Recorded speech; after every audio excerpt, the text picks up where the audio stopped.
చెల్లెలే అమ్మా నాన్న అన్నదమ్ములే ఎవరో ఒకటి ఏదో ఒకటి చెప్తారు. ఓకే, నీకు ఒకటి అనిపిస్తుంది, మీ అమ్మ నాన్నలు అరే నువ్వు డాక్టర్ కావాలి, నువ్వు డాక్టర్ అయితే బాగుంటుంది, కాదు నేను ఇంజనీర్ అవుతా, నేను ఒక బెస్ట్ ఫార్మర్ అవుతా అనేది ఏదైతే ఉందో దాన్ని మీరు ఫస్ట్ సెట్ చేసుకోండి. సెట్ చేసుకున్నది ఏం చేయాలి? ఇప్పుడు ఇలా స్కూల్కి రావాలనుకున్నారు, ఊరికేనే బ్యాగ్ లేకుండా స్నానం చేయకుండా డైరెక్ట్ వచ్చేస్తారా? స్కూల్కి రావాలంటే ఏం వేసుకుంటున్నారు? ఒక ప్లాన్ అనేది ఉండాలి. సో అనుకున్నటువంటి గోల్ కూడా ఒక ప్లాన్ అనేది ఉంటే సెకండ్ వన్ అదే మేక్ ప్లాన్, దానికి ఒక ప్లాన్ వేసుకోండి. నెక్స్ట్ దాన్ని ఎట్లా రీచ్ అవ్వాలి, ఆ లక్ష్యాన్ని రీచ్ అవ్వడానికి మనం ఎట్లా కష్టపడాలి. రెండు రకాలు ఉంటాయి కదా గోల్స్. గోల్స్ అంటే ఇప్పుడు కొందరు అడిగితే చిన్న గోల్స్ అనుకోవచ్చు. చిన్నదంటే సార్ నాకు 10th పాస్ కావాలి సార్, నా డ్రీమ్ 10th సర్టిఫికేట్ రావాలి, అదొక గోల్. నెక్స్ట్ సార్ నేను డిగ్రీ తర్వాత యూపీఎస్సీ రాస్తాను సార్, నేను గ్రూప్స్ రాస్తాను, కలెక్టర్ అవుతాను, ఐపీఎస్ అవుతాను, అదొక డ్రీమ్.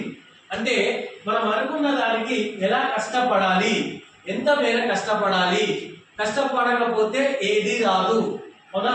దాన్ని గెట్ టు వర్క్. తర్వాత మీరు ఏదైతే గోల్ అనుకుంటున్నారో దాని మీదనే స్టిక్ అప్ అవ్వాలి. ఈ రోజు నేను అడగగానే నాకు ఒకరు సార్ నేను పోలీస్ అవుతా అంటారు, రేపు ఇంకొకసారి వస్తాడు మీ గోల్ ఏంటిదంటే సార్ నేను కలెక్టర్ అవ్వాలి అనుకుంటున్నా అంటే వచ్చిన వారందరికీ వేరు వేరు గోల్స్ చెప్తే అది మనకు క్లారిటీ లేనట్టు. ఇప్పుడు తను డాక్టర్ అవ్వాలి అనుకున్నది, అక్కడ ఒక క్వశ్చన్ వేశాను, ఏమన్నాను? కారణం ఏంటిది అని అన్నా. తనకు ఒక కారణం ఉంది, ఏమని? సార్ ఎక్కువ మంది ఈ రోజుల్లో చనిపోతున్నారు, అందుకే నేను ఒక సేవ చేయాలని డాక్టర్ అని అన్నారు. అలాంటి కారణాలు మనకు బలమైనవి ఉంటే, మన లక్ష్యం కనుక కరెక్ట్ ఉంటే దానికి మనం ఫిక్స్ అవుతాము. నేను ఈ రోజు మంచిగా అరే నేను కలెక్టర్ అవుతే ఊరు బాగుపడతానని కలెక్టర్ అవుతా అని, అరే పోలీస్ అయితే మనం బాగుంటామంటే పోలీస్ అని, అలా కాకుండా కాలంకి అనుగుణంగా ఒక గోల్ కాకుండా పర్మినెంట్ గా ఒక గోల్ అనేది మనం ఫిక్స్ అవ్వాలి, దానికి స్టికప్ అయి ఉండాలి. నెక్స్ట్ ఆ గోల్ రీచ్ అవ్వాలి. రీచ్ అవ్వాలి అంటే దానికి ఎక్సర్సైజ్ చేయాలి. ఎలాంటి ఎక్సర్సైజ్ చేయాలి? మీరు రోజు ఇప్పుడు ఎగ్జామ్స్ పాస్ అవ్వాలి అంటే ఎగ్జామ్ ముందు రోజు ఎట్లాగైతే కష్టపడతారు, ఆన్సర్ ఎలాగైతే రాస్తున్నారు, ఆ గోల్ రీచ్ అవ్వడానికి డైలీ ఒక 1 అవరా, హాఫ్ అన్ అవరా, 10 మినిట్సా ఏదో విధంగా దానికి కష్టపడండి. రోజు అనుకోండి, ఇంటి ముందర మీ ఇంట్లో ఒకటి పెట్టుకోండి, నేను నా గురించి నేను ఆలోచిస్తున్నాను, ఐఎమ్ గుడ్, నేనే బెస్ట్ అని ఇలాంటి కొటేషన్స్ మీలో పెట్టుకొని దానికి అనుగుణంగా ఒక గోల్ ఫిక్స్ చేసుకోండి. అక్కడ రీచ్ అయినటువంటి గోల్ చేశారనుకోండి, మీకు మంచి జాబ్ చేశారు, మీరు మంచి రిస్క్ తీసుకున్నారు, మీరు మంచి పొజిషన్లో ఉన్నారనుకోండి, ఓకే ఒక టీచర్ అనో, ఒక డాక్టర్ అనో, ఒక పోలీస్ అనో అయ్యారనుకోండి, అప్పుడు ఏమైతుంది? ఆ ఊరు కానీ, ఆ కుటుంబాన్ని కానీ, ఆ తల్లిదండ్రులను కానీ చాలా ఆశీర్వదిస్తారు. అందరూ కూడా ఇది బెస్ట్ ఫ్యామిలీ అని అంటారు. మీరు ఏదైనా కావచ్చు, సార్ ఇంకేనా సార్ జాబ్ చేస్తేనే గోలా అని ఒకరు అడిగారు మా ఇంతకుముందు క్లాస్లో.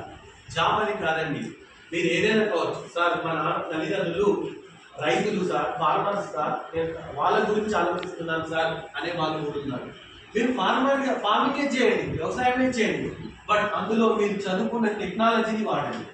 ఈ రోజుల్లో టెక్నాలజీ పెరిగింది, డ్రోన్ టెక్నాలజీ వచ్చింది, డ్రిప్ ఇరిగేషన్ వచ్చింది, స్ప్రింక్లర్లు వచ్చాయి, కొత్త కొత్త క్రాప్ తీస్తున్నారు. అంతకుముందు ఒక్కటే తెలుసు మనకి, ఇప్పుడు చాలా తెలిసాయి. మీరు ఎప్పుడైనా ఫోన్ వాడతారా? ఫోన్ తెలుసా మీకు? ఎట్లుంటుందో ఉంటుంది, ఐడియా ఉంది కదా ఫోన్ అంటే. దాంతో ఏం చేస్తారు మీరు? క్యాచ్ ఆడుకుంటారా? ఏం చేస్తారు? ఏం గేమ్స్ ఆడతారు? నెట్ లేకుండా, నెట్ తోట, నెట్ లేకుండా గేమ్స్ ఆడతారు. ఇంకా అందులో మీకు నచ్చిన గేమ్ క్యాండీ క్రష్, ఇంకా లూడో. మీరమ్మా మీరు చెప్తలేదు, ఫోన్ చూసి ఎప్పుడైనా? Temple run. మాకు ఒకటే ఫోన్ ఎరక, ఓన్లీ అవుట్ గోయింగ్ ఇన్కమింగ్ ఉంటుంది, చిన్న డబ్బా, దానికి రెడ్ బటన్ ఉంటుంది, గ్రీన్ బటన్ ఉంటుంది. రెడ్ బటన్ అంటే ఆన్, గ్రీన్ బటన్ అంటే ఆఫ్. కరెక్టేనా? కరెక్టేనా? Red button on, green button of.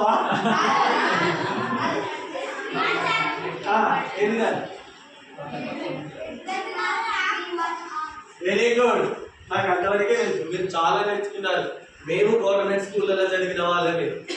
మాకు ఇంత ఫెసిలిటీస్ లేవు. అప్పుడు మీకు మంచి స్క్రీన్లు ఉన్నాయి, చదువు ఉంది, ఏదంటే ఆప్షన్ చూసుకొని నేర్చుకునే అవకాశాలు మీకు ఇచ్చారు. మాకు అప్పుడు బుక్స్ లేవు, డ్రెస్సులు లేవు, ఫుడ్ లేదు. అయినా మేము కష్టపడి ఈ స్టేజ్కి వచ్చాము. అంటే మీరు మాకన్నా ఎక్కువ టెక్నాలజీ వాడుతున్నారు కాబట్టి మీరు ఇంకా బాగుపడాలి. ఓకేనా? నెక్స్ట్ ఈ 6 ముందు పెట్టుకోండి. మీరు గోల్ అనుకున్నారంటే దానికి ఏం చేయాలి? రోజు ఒకసారి అని అనుకోండి, నేను పోలీస్ అవుతా, నేను టీచర్ అవుతా, నేను కలెక్టర్ అవుతా. ఓకేనా? అట్లా అనుకున్న నాడే ఇప్పుడు నేనని కాదు, నేను ఇంకోరు అడుగుతారు మీరు 10th అయిపోయినాక ఏం చేద్దాం అనుకుంటున్నావు అంటారు. ఏమో నాకు తెలియదు, ఎట్లయితే అట్లా మా ఫ్రెండ్ వెళ్ళిపోతాడు అంటారా? ఒకటి ఉంటుంది కదా, అది మీరు అనుకోండి.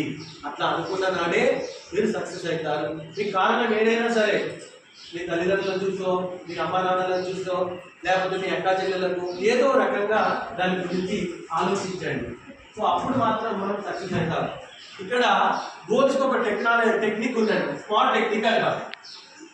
ఇప్పుడు స్మార్ట్ టెక్నిక్లో చిన్న ఉదాహరణ. ఫస్ట్ నేను ఒక స్కూల్కి వెళ్ళినా, అక్కడ ఒక అబ్బాయి ఏం చెప్పాడు, సార్ నేను సీఎం అయితే సార్ అన్నాడు. CM, chief minister. అక్కడ ఉన్న వాళ్ళు అందరూ నవ్వారు. కానీ అతని లక్ష్యం కరెక్టే కావచ్చు. ఎందుకు అవుతా అనుకున్నామంటే, సార్ మా ఊరికి లైట్లు లేవు సార్, మా ఊరికి రోడ్లు లేవు సార్, ఎవరు పట్టించుకుంటలేదు సార్, నేను సీఎం అయితే ఫస్ట్ మా ఊర్లోనే అన్ని రోడ్లు వేసుకుంటా సార్ అంటారు. అతని విజన్ అక్కడి వరకు కరెక్ట్ కావచ్చు, అతనికి ఒక ఆలోచన వచ్చింది. కానీ అవుతాడా లేదా సెకండరీ, ఒక కారణం అనేది రావాలి. ఇక్కడ స్మార్ట్ టెక్నాలజీ లేదు. స్మార్ట్ టెక్నిక్లో కూడా మనం అదే చెప్తామండి, మనం అనుకునే గోల్ ఖచ్చితంగా అయి ఉండాలి. సో దానికి ఏం చేయాలి? అది కొలిచేటట్టు ఉండాలి. ఇప్పుడు నేను సీఎం అవుతా అంటే ఎన్ని సంవత్సరాలు పడుతుంది? ఎన్నో సంవత్సరాలు. అదే ఒక ఇంజనీర్ అవ్వాలంటే 6 సంవత్సరాలు, 7 సంవత్సరాలు, 7 years వరకు మనం ఇంజనీర్ అవ్వచ్చు. ఒక డాక్టర్ అంటే 8 years అవ్వచ్చు. అలా మెజరబుల్ అయ్యేటువంటిది మనం కొలిచేటట్టు ఉండాలి. అది పర్మనెంట్ కాని పని చెప్పొద్దు. నేను పిఎం అవుతా, సీఎం అవుతా, నేను ఎమ్మెల్యే అయినా సార్, నేను సర్పంచ్ అయినా సార్, ఇది సెకండరీ. మనం అనుకునేటువంటిది అది మెజరబుల్, కొలిచేటట్టు ఉండాలి. అచీవబుల్, అది చేరేటట్టు ఉండాలి. అయ్యే పని అయి ఉండాలి. సార్ నేను అనుకోని ఇష్టపెడతా సార్, అది అయిన కానీ కాకపోని అనేటట్టు ఉండదు. అది రీచ్ అయ్యేటట్టు ఉండాలి. రియలిస్టిక్ అంటే నిజాము తెలిపేటట్టు ఖచ్చితంగా మనకి చెప్పాలి. అది టైం బౌండ్ అయి ఉండాలి.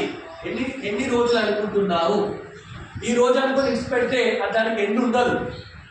అంటే మనం అనుకునేటువంటిది మనకు ఖచ్చితంగా ఒక టైం లెవెల్ ఉన్నప్పుడే, అంటే మనం అనుకునేటువంటి గోల్కి మనం ఉపయోగించేటువంటిది స్మార్ట్ టెక్నిక్. మీకు అందరికీ కలిగే స్మార్ట్ ఫోన్లు ఉన్నాయి, స్మార్ట్ టీవీలు ఉన్నాయి, డిజిటల్ క్లాసులు ఉన్నాయి. సో ఇది కూడా మనకు స్మార్ట్ టెక్నిక్లో మనకు ఉపయోగపడుతుంది. ఇక్కడ కష్టపడి వీళ్ళ గుర్తుపడతారా మీరు? ఎవరన్నారు? నారా చంద్రబాబు నాయుడు, కేసీఆర్, ఎవరాలు? ఏపీజే అబ్దుల్ కలాం. ఈయన యొక్క గొప్ప పని ఏంటిది? ఈయన ఏం చేశాడు? పోనీ ఈయన ఎట్లా గుర్తుపెట్టారు మీరు? ఇప్పుడు ఆ ఫోటో తెచ్చి గుర్తుపడతారా? ఎందుకంటే నా దగ్గర ఏం లేదు, ఈయన దగ్గర ఉన్నది. ఎట్లా గుర్తుపట్టారు మీరు? ఏపీజే అబ్దుల్ కలాం మీరు ఎట్లా గుర్తుపట్టారు? కారణం, ఈ బొమ్మ చూడగానే ఏపీజే అబ్దుల్ కలాం అని ఎందుకు చెప్పారు? బుక్ మీద ఫోటో ఉందా? ఇంకా ఎందుకుంది? నా ఫోటో ఎందుకు లేదు, నేను ఎందుకు లేదు? చెప్పండి, గట్టి చెప్పండి. Very good scientist.